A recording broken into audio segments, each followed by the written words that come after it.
Fluoride is found in the toothpaste, many mouthwashes, and even the water many Canadians consume. Over the years, fluoride has been accepted as a necessary protocol when it comes to dental health. However, concerns have arisen as to whether it should be added to drinking water. And hence the latest move by the City of Calgary to choose to stop fluoridating its water system. According to Sam Ferris of the Saskatchewan Ministry of Environment and a member of the Federal, Provincial, and Territorial Committee on Drinking Water, Canadian municipalities are not mandated to fluoridate their water. However, if municipalities choose to follow this route, there are a few guidelines in place. So the maximum allowable concentration of fluoride in drinking water is 1.5 milligrams per liter.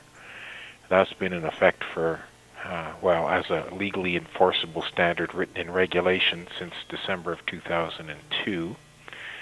And that really only applies for some communities that have naturally elevated levels of fluoride.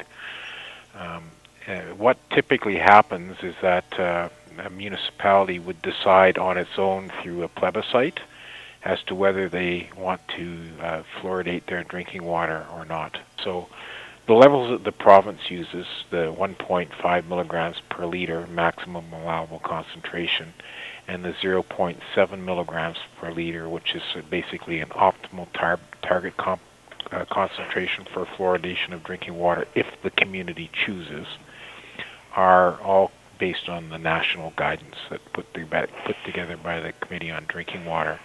A concept which is supported by the Canadian Dental Association.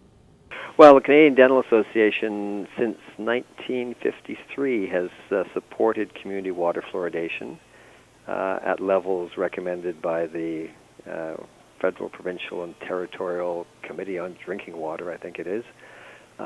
So in principle, Canadian Dental Association supports water fluoridation as being safe, effective, and economical means of preventing tooth decay.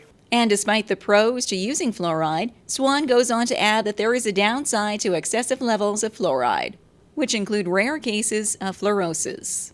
If high levels in the water, or if you were swallowing toothpaste, if a child was swallowing toothpaste inadvertently, and you consume elevated levels of fluoride, one of the first signs of that occurring is that as the permanent teeth erupt into the mouth, so at age 6 or so, there can be some white flecks or spots or streaks on the enamel of the crown of the tooth.